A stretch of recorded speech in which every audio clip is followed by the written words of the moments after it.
अस्सलाम वालेकुम students. Okay students, मैं फैजी पार्ट 2 की बायोलॉजी का chapter number 2 that is sport and movement उसको डिस्कस कर रहे थे। प्रीवियस वीडियो में हमने जो है इन्वर्टिब्रेट्स की लोकोमोशन को डिस्कस कर रहे थे, जिसमें हमने 3 एनिमल्स को डिस्कस किया, locomotion in amoeba, locomotion in earthworm and locomotion in jellyfish. तो ये हमने ये देखा कि किस तरह से ये ऑर्गेनिजम्स मूव करते हैं, इनके बॉडी के कौन कौन से पार्ट्स होते हैं जिनकी मूवमेंट में हेल्प करते हैं। आज हम नेक्स्ट ऑर्गेनिजम्स को देखेंगे, नेक्स्ट इन्वर्टिब्रेट्स को देखेंगे कि वो इन्वर्टिब्रेट्स किस तरह से लोकोमोट करते हैं, किस तरह से मूवमेंट करते हैं।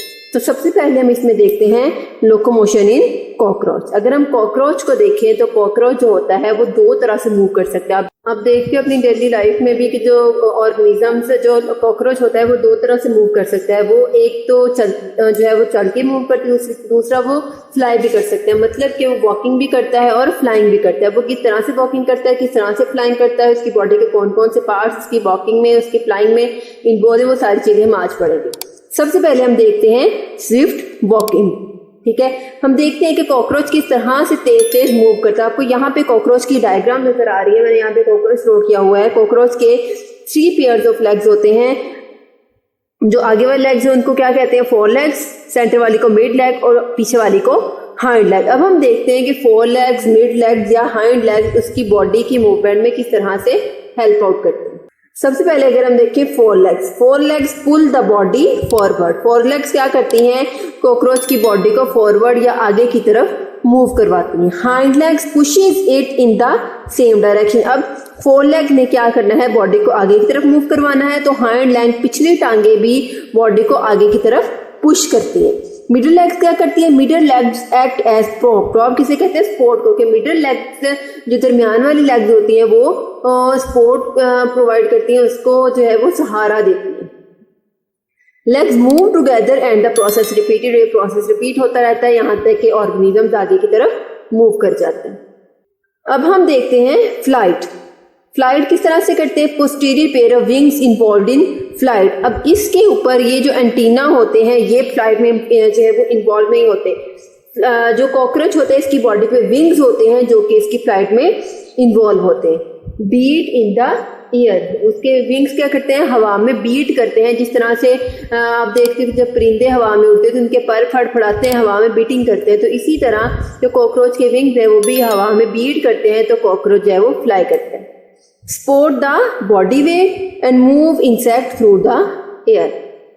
कॉकरोच के बाद नेक्स्ट ऑर्गेनिज्म हम देखते हैं that is locomotion in snail. अब हम स्नेल, एक घोंगा जो होता है उसमें देखते हैं कि वो किस तरह से मूव करता है। आपको यहाँ पे स्नेल का जो है वो स्ट्रक्चर नजर आ रहा है। Snell's are mollusc. स्नेल को किस फाइलम में रखा जाता है, मोलस्का फाइलम में। ठीक है, क्रॉल और move very slowly by foot. अब ये जो स्नेल होते हैं ये बहुत स्लोली मूव करते हैं, बहुत आहिस्ता आहिस्ता रींग के चलते हैं।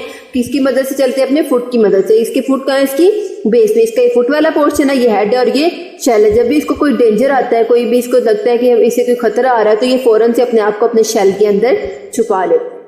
इसके बाद हम देखते हैं इसमें लोकोमोशन इन स्टारफिश। के स्टारफिश किस तरह से लोकोमोट करता है, किस तरह से मूव करता है। तो आपको यहाँ पे स्टारफिश का स्ट्रक्चर नजर आ रहा है। अगर हम स्टारफिश को देखें तो स्टारफिश अपने ट्यूब फीड की मदद से, ये इसके ट्यूब फीड हैं, इसकी मदद से मूव करती है। Tube feed are present on both sides of radial canal. अब ये ट्यूब फीड कहाँ पे प्रेजेंट है, ये आप देखो स्टारफिश के सेंटर में आपको लाइन नजर आ रही है। इस लाइन को क्या कहते हैं, रेडियल कैनाल। जो ट्यूब फीड है वो इस रेडियल कैनाल के दोनों तरफ प्रेजेंट है। ठीक है, आपको यहाँ पे नजर आ रहा है ट्यूब फीड इस जो है वो स्टारफिश की रेडियल कैनाल के दोनों तरफ प्रेजेंट है। Canal extends up to the tip of the arm. Canal यहाँ से टिप तक जो है वो एक्सटेंड हुए होते हैं। Water pump and tube feed extend. जैसे ही वाटर इसके अंदर पंप होता है तो ट्यूब फीड आगे की तरफ मूव करते हैं। जब ट्यूब फीड आगे की तरफ मूव करते हैं तो इन ट्यूब फीड की बेस पे सक्शन कप लगा होता है। ये सक्शन कप क्या करता है, स्टारफिश को किसी भी सरफेस के साथ या कि जिस सरफेस पे वो मूव कर रही है उसकी सरफेस के साथ उसको मजबूती से जो है वो जोड़ देता है। आप कह लो कि उसको सहारा देता है। Animal is fixed by suction cup to the surface. Tube feet shorten and pull the body. अब क्या होता है, ट्यूब फीड जैसे ही उसके जो है वो सक्शन कप के साथ वो सरफेस के साथ फिक्स होता है, उसके ट्यूब फीड शॉर्ट हो जाते हैं, मतलब उसके ट्यूब फीड कॉन्ट्रैक्ट हो जाते हैं और बॉडी आगे की तरफ मूव करती है। ओके स्टूडेंट्स, तो ये था आज का छोटा सा टॉपिक। आई होप आपको वीडियो अच्छे से समझ आ गई होगी। आज हमने इस वीडियो में 3 टॉपिक्स को डिस्कस किया, 3 हमने इनवर्टिब्रेट्स की मूवमेंट को डिस्कस किया। सबसे पहले हमने देखा लोकोमोशन इन कॉकरोच, उसके बाद हमने देखा लोकोमोशन इन स्नेल और लास्ट में हमने देखा locomotion in starfish. I hope आपकी वीडियो अच्छे से समझ आ गई होगी। अगर आपको इस वीडियो में कोई भी कंफ्यूजन है या किसी चीज़ की समझ नहीं आ रही तो कमेंट सेक्शन में जरूर पूछिए। अगर आपको मेरी वीडियो अच्छी लगे तो मेरे चैनल को लाइक करें, सब्सक्राइब करें, साथ ही बेल आइकन के बटन को प्रेस करें, इससे आपको मेरी हर वीडियो की नोटिफिकेशन सबसे पहले देखने को मिलेगा। ओके स्टूडेंट्स, अल्लाह हाफिज़।